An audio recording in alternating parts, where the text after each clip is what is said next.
I believed that I was God and that we could all become Christ too, if only we realized this inherent connection we have to God. At 19 years old, New Age blogger Steve Bancars was a spiritual guru to hundreds of thousands of followers. For Steve, it had spiritual and financial benefits. I was getting 200,000 to 300,000 views on it a day, and the income to me was an affirmation from God. I believe God was rewarding me with helping wake people up into a higher state of consciousness. It gave me a sense of power, a sense of purpose, and a sense of meaning and value, perhaps. Steve grew up in a Christian home, but as a teenager, developed a fascination for aliens, the paranormal, and psychic phenomenon. That led him to question his parents' Christian beliefs and eventually led to a full-blown obsession with New Age theology. The first thing that really got me doubting the biblical worldview was ufology.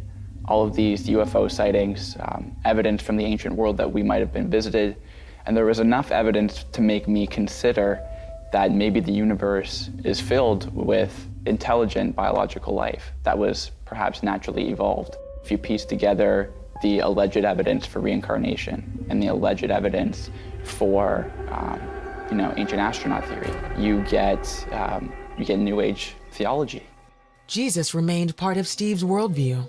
I didn't really reject him, but I didn't accept him for who he truly was. I created an idol out of Jesus to suit my own preferences, to suit myself, and to suit my sin.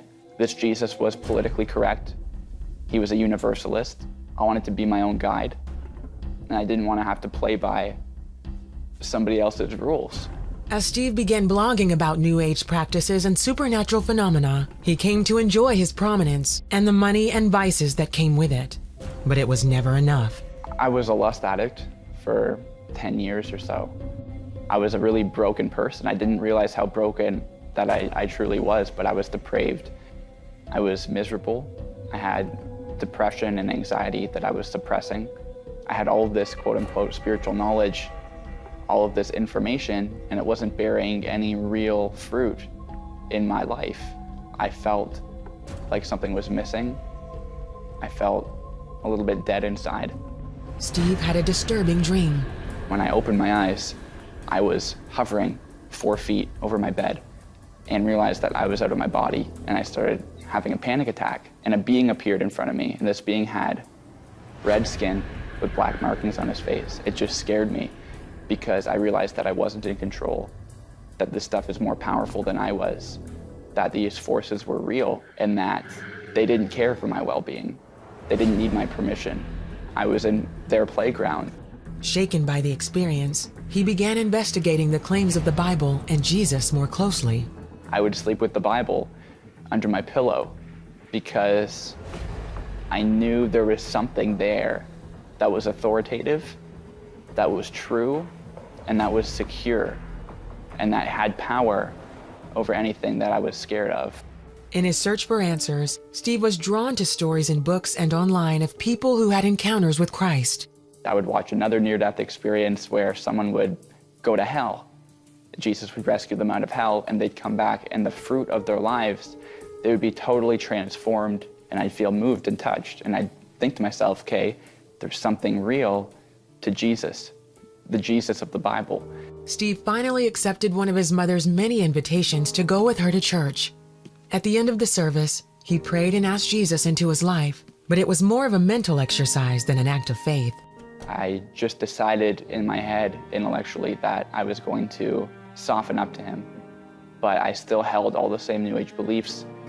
I still believed in everything that I believed in my sin life. I wanted a little bit more of him, but I guess I still didn't want all of him. After a few days, Steve realized he couldn't ignore the truth any longer.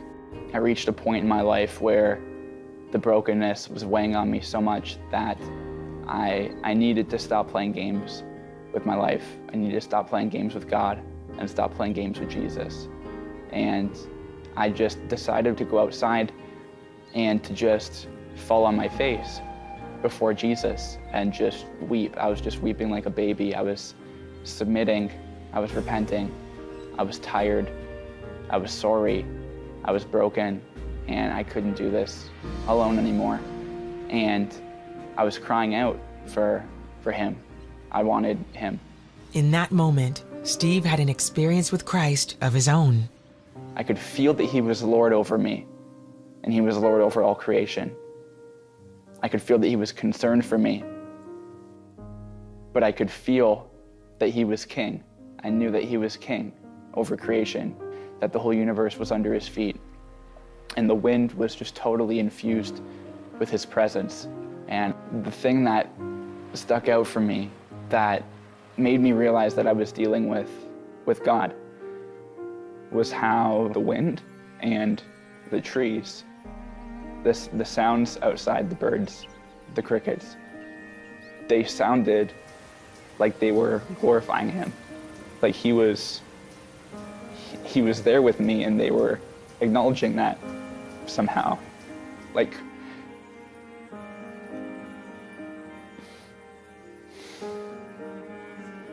creation recognized him. Steve burned all of his New Age books and made a public statement to his online followers. I told people within a few days of that experience, I'm sorry for misleading all of you astray. This stuff is not of God. They're tools of demons to deceive us and lead us away from Jesus.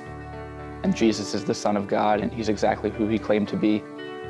Steve endured waves of ridicule and personal attacks from the online community, but that hasn't stopped him from trying to teach those who persecuted him.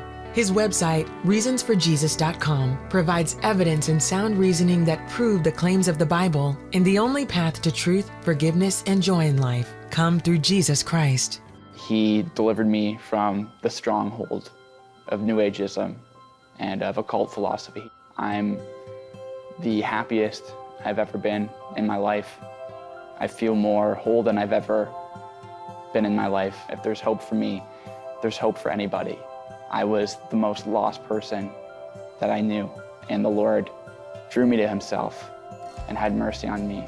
We come to the Lord, he forgives us, he gives us his Spirit, and he wants to help us heal and restore us and walk us through these traumas and these pains. And he wants to accept us and welcome us as a son into relationship with him, not into dry religious rule keeping, but into a supernatural, intimate relationship with Jesus Christ and his presence.